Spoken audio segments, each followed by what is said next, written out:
अभी यह नया क्वेश्चन है, अल नीनो के संदर्भ में निम्नलिखित कथनों पर विचार कीजिए। तो पहले समझते हैं अल नीनो होता क्या है। अल नीनो एक जलवायु प्रतिरूप है जो पूर्वी उष्णकटिबंधीय प्रशांत महासागर में सतही जल के असामान्य रूप से गर्म होने की घटना का वर्णन करता है।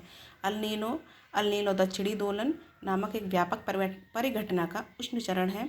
अल नीनो और ला नीना को ENSO का महासागरीय अंश माना जाता है, जबकि दक्षिणी दोलन इसके वायुमंडलीय परिवर्तन की व्याख्या करता है।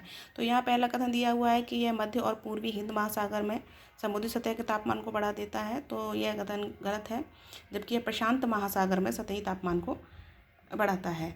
अब आगे देखते हैं, अल नीनो के कारण भारत में औसत से कम वर्षा, सूखे की स्थिति उत्पन्न होने और फसल नष्ट होने की संभावना होती है। हालांकि भारतीय मानसून पर अल नीनो का प्रभाव पूरे देश में एक समान नहीं होता है। अल नीनो वर्षों के दौरान मध्य और उत्तरी भारत में औसत से कम वर्षा होने की संभावना अधिक है, जबकि दक्षिणी भारत के कुछ क्षेत्रों में सामान्य या सामान्य से अधिक वर्षा हो सकती है। तो यहाँ पर दूसरा कथन है, अल नीनो की घटना भारतीय मानसून ऋतु के दौरान होने वाली कम वर्षा से संबंधित है, तो ये कथन सही है।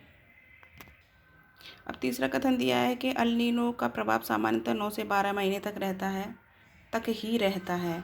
तो यहाँ पर ये ध्यान देने वाली बात है कि घटनाएं 9 से 12 महीने तक रहती हैं, किंतु कभी कभी वे सालों तक भी जारी रह सकती हैं।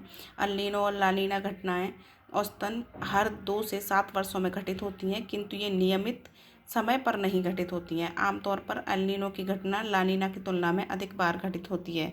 तो यहाँ पर ये बोल रहा है कि 9 से 12 महीने तक ही सीमित है, तो ऐसा कोई सीमा नहीं है, ये उससे ज़्यादा समय तक भी रह सकती हैं।